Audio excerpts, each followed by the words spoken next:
Siku ya leo tumetembelewa na mgeni maalum kabisa kwenye section ya health promotion kwa ajili ya kuzungumzia makala zinazohusu magonjwa mbalimbali, ikiwa ni pamoja na ugonjwa wa kuharisha na kutapika. Haya ni magonjwa ya kuharisha na kutapika kwa sababu yako mengi, sio ugonjwa mmoja.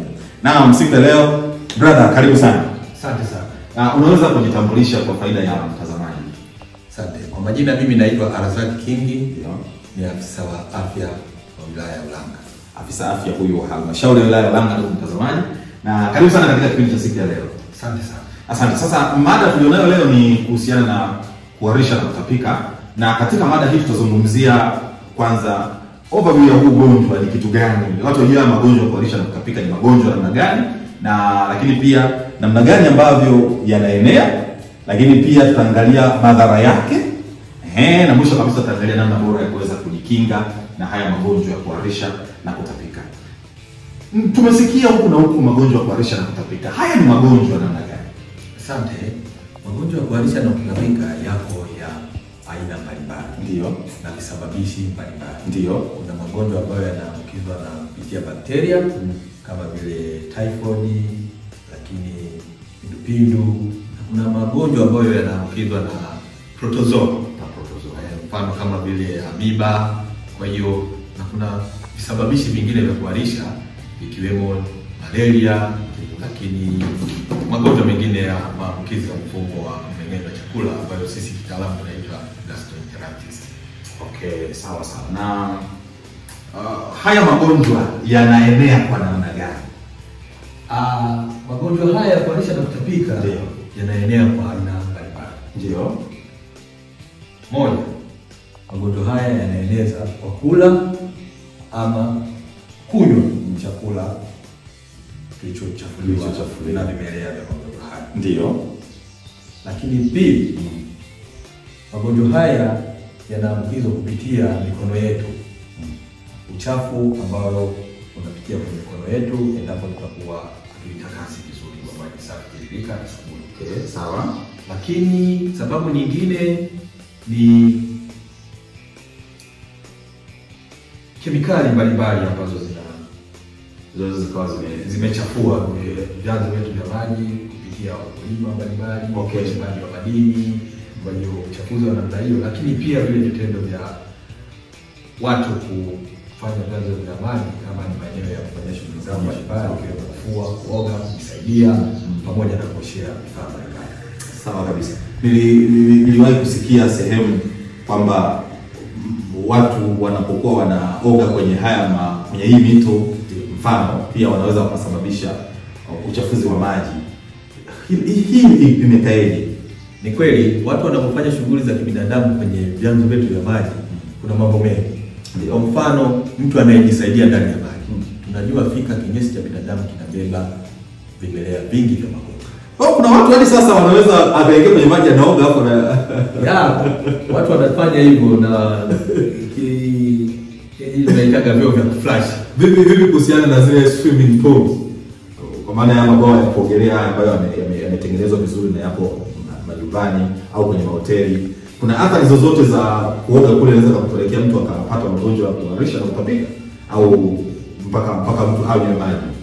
Ni kweli unaweza kupata madhara endapo kama yale maji yatakuwa hayatibiwi. Okay. Sababu tunajua wenzetu wale wa swimming pool huwa yale maji yanatibiwa wakati wote. Kuna chlorine ya kutosha ambayo inakuwa iko ndani ya maji. Kwa hiyo pindi mtu anapofanya uchafuzi wote, kwa hiyo ile chlorine inafanya inatibu kuua vile vimelea. Kwa hiyo mtu anaweza akaogelea mle lakini asiweze kupata madhara. Lakini katika hivi vyanzo vyetu vya maji ambavyo tuna vya asili kwamba hakuna hali yoyote ya kutibu yale maji. Kwa hiyo uchafuzi unabaki, vimelea vinakuwepo. Kwa hiyo pindi mtu atakapotumia yale maji pasipokuwa na tahadhari ya kuyachemsha ama kuweka vidonge vya chlorine, kwa hiyo ana uwezekano mkubwa wa kupata haya magonjwa ya kuharisha na kutapika. Sawa. Unaweza ukatutajia pengine orodha ya haya magonjwa ambayo ni 3 au 4 ambayo yako kwenye hili kundi la magonjwa ya kuharisha na kutapika? Naam. Ugonjwa wa kwanza tunaweza kusema ni typhoid. Ugonjwa wa pili ni ugonjwa wa amoeba, lakini kuna ugonjwa wa tatu tunasema ni shigellosis, lakini ugonjwa wa 4 ni ugonjwa wa kipindupindu. Haya ni magonjwa ambayo yanasababishwa kwa kula ama kunywa maji yaliyochafuliwa. kilichochafuliwa na kinyesi cha binadamu. Kwa lugha nyingine wataalamu wa afya wanaita kula mavi. Ni lugha mbaya kidogo, lakini ndio ukweli. Inabidi tukazie. Mtu anapokula mavi mabichi, ni wanadamu wenzake au ya kwake, anajihatarishia afya yake kupata haya magonjwa. Sasa mpenzi mtazamaji, tunaendelea na makala yetu ya elimu ya afya siku ya leo, na tunaangazia magonjwa ya kuharisha na kutapika. Na kama nilivyokwisha kusema awali, siku ya leo tuko na mgeni wetu ambaye ni afisa afya huyu wa halmashauri ya wilaya ya Ulanga. Sasa afisa afya, tunaomba hebu tueleze dalili za mtu ambaye sasa amepatwa haya magonjwa ni zipi? Dalili za mtu ambaye amepata maambukizi ya kuharisha na kutapika. Cha kwanza ni kuharisha zaidi ya mara 3. Yaani anakwenda fululizo mara 3 chooni na anapata, kwa hiyo ni kwa tofauti, anapata hali yenye majimaji, lakini pia kutapika. Kwa maana yake kuharisha na kutapika vinakuwa vinaambatana kwa wakati mmoja. Lakini dalili ya pili ni kwamba huyu mtu kutokana na kutapika na kuharisha anapoteza maji mwilini.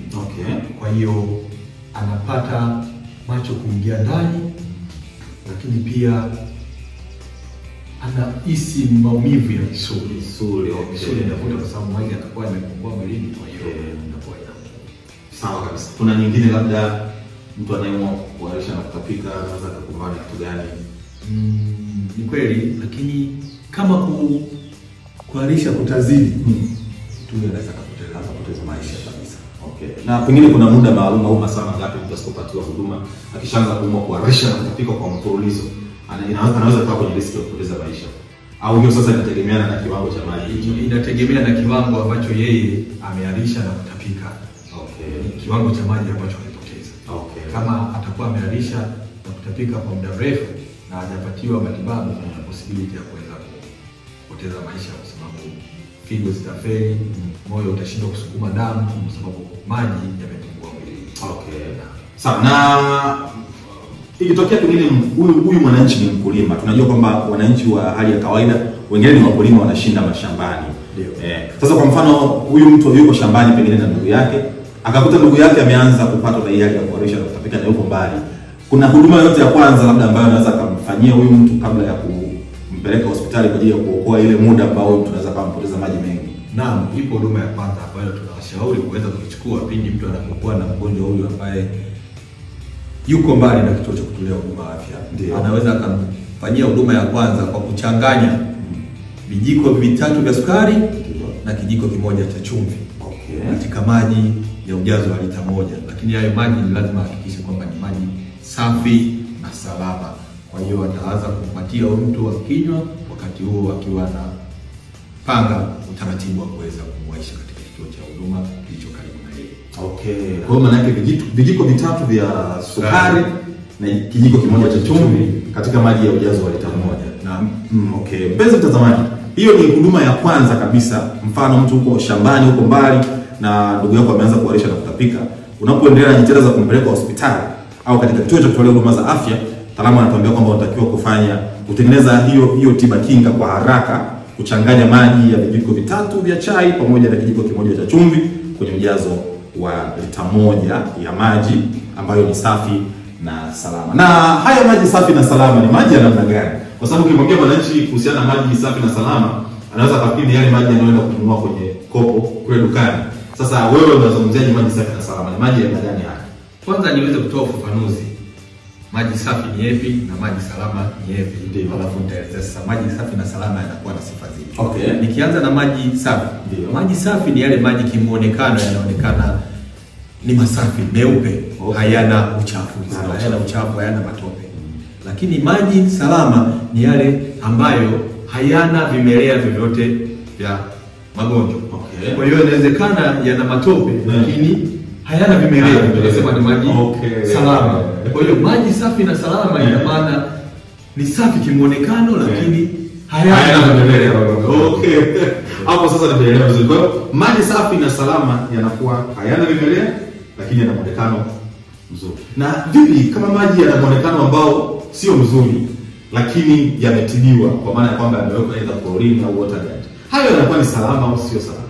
Hayo maji ni salama kwa sababu yanakuwa hayana vimelea magonjwa ambayo tulipoongea, kwa sababu ile chlorine imeshaua mmea.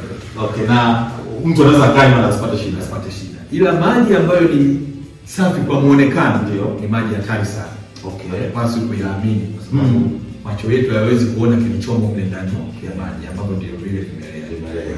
Ni maji ya kuchukulia tahadhari sana. Okay, na haya maji ambayo tunayapata kupitia kwenye bomba zetu nyumbani, washangaa watoto wanachukua kombe na kinga kwenye bomba na kunywa. Vipi, yale maji ni salama au ni safi? Naweza nikasema ni salama endapo tu mamlaka husika yatii. Okay. Yatumia chlorine. Okay. Lakini kama hayajatibiwa yale maji si salama, sababu yana uwezekano mkubwa wa kuwa na hivyo vimelea vya magonjwa. Okay.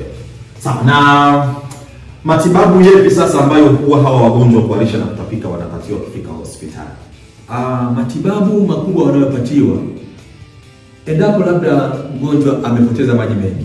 Kwa hiyo huwa anaongezewa maji mwilini, kwa sababu tunajua kuharisha na kutapika mtu anapoteza maji mengi mwilini. Kwa hiyo huwa wanamrejeshea maji kwa kumwekea drip na maji. Okay. Lakini kingine ni kumpatia antibiotics. Okay. Aina ya doxycycline. Okay. Lakini kwa wajawazito tunawapa erythromycin. Okay. Lakini kwa watoto ni patia cipro. Okay. Ciprofloxacin. Okay. Kwa hiyo hizo ndio dawa ambazo zinatumika, lakini ikiwepo na hiyo drip. Sawa. Na management inafanyika na madaktari pale ambapo wanakutana na kuona hali ya wagonjwa pia. Sawa kabisa. Na njia gani sasa tuzifanye kwa ajili ya kuweza kuepuka haya magonjwa kuharisha na kutapika? Na vitu gani tunaweza tukavifanya? Njia ambazo tunaweza tukazifanya ili kuepukana na haya magonjwa, cha kwanza ni kuhakikisha kila kaya inakuwa na choo bora, safi na kinachotumika kwa usahihi. Lakini namba 2 ni kuhakikisha maji yanayotumiwa ni safi na salama. Kwa kunywa, kuhakikisha maji ya kunywa yanachemshwa ama kutibiwa na water guard. Lakini cha 3 ni kuhakikisha tunakuwa na tabia endelevu ya unawaji wa mikono na maji safi tiririka na sabuni. Lakini cha 4 ni kuepuka kula vyakula ambavyo si vya moto. Tunashauriwa kula chakula cha moto, na kama ni kiporo basi viporo vipashwe. Lakini kingine tunashauriwa sana, tunaelewa katika maeneo ya halmashauri zetu kuna pombe za asili. Kuna pombe zinazoitwa teka, kuna nazi ndio, kuna ulanzi. Kwa hiyo pombe hizi maandalizi yake mara nyingi huwa ni hafifu sana kiusafi. Kwa hiyo kuna uwezekano wa kuwa zinachafuliwa, na pindi zinapokwenda kunywewa wale watumiaji wa zile pombe wanapata athari mbalimbali zikiwepo haya magonjwa kuharisha na kutapika. Tunasisitiza kwamba pombe hizi si nzuri kuzitumia. Si nzuri na tuweze kuziepuka. Sawa kabisa. Lakini kingine ni kuhakikisha tunasafisha mazingira yetu kwa kuhifadhi taka vizuri, kutotiririsha maji machafu kwenye vyanzo vya maji, kutofanya shughuli za binadamu kwenye vyanzo vya maji, ikiwa kufua, kuoga, kujisaidia na kuosha vifaa mbalimbali. Lakini tuhakikishe vyakula vinavyoandaliwa vinaandaliwa katika mazingira ya usafi, vinafunikwa wakati wote, ili kuepusha nzi na wadudu mbalimbali kama mende kuingia na kuweza kuchafua. Tunajua nzi, mende wanacheza kwenye maeneo machafu kama vioo, wanaenda kuchezea ule uchafu na wanaleta katika hiyo. Ni jambo la kuzingatia sana. Mpenzi mtazamaji, tumekuwa na wakati mzuri sana na afisa afya huyu wa halmashauri ya wilaya ya Ulanga. Amekuwa na mengi ya kutueleza kuhusiana na magonjwa haya ya kuambukiza, hususan magonjwa ya kuharisha na kutapika. Unaweza kuwa na swali, unaweza kuwa na maoni, unaweza kaandika kwenye comment section, na baadaye unaweza kutafuta kwa ajili ya kupatia maelekezo zaidi. Asante sana afisa afya. Kuna labda pengine kwa kumaliza kabisa kipindi, kuna wito gani unatoa kwa wanajamii kuhusiana na kujikinga na magonjwa haya? Okay, mimi wito wangu mkubwa kwa wananchi ni kuweza kupokea yale ambayo tunayatoa sisi wataalamu wa afya kwa kufuata sheria, kanuni na taratibu za afya. Tunasema afya ni mtaji. Unapochezea mtaji tegemea kupata hasara. Lakini hasara nyingine tunaipata ni kupoteza nguvu kazi ya taifa. Kwa sababu tunajua magonjwa haya yanaweza kusababisha vifo endapo hutochukua hatua za haraka. Asante sana. Asante sana, hadi wakati mwingine tena. Shukrani sana. Mpenzi mtazamaji, siku ya leo nilikuwa na afisa afya huyu wa halmashauri ya wilaya ya Ulanga. Amezungumza mambo mengi kuhusiana na namna ya kujikinga na magonjwa haya ya kuharisha na kutapika. Mpaka wakati mwingine tena, mimi naitwa Ezekia Chavala na nyuma ya kamera niko na brother Abisai pamoja na Mr. Ipembe walikuwa kwenye kamera hawa, na tukutakie siku njema. Tukutane kwenye makala nyingine. Subscribe, like and share our channel uweze kupata makala mbalimbali ambazo zitakujia kutoka hapa Health Promotion Channel. See you next episode.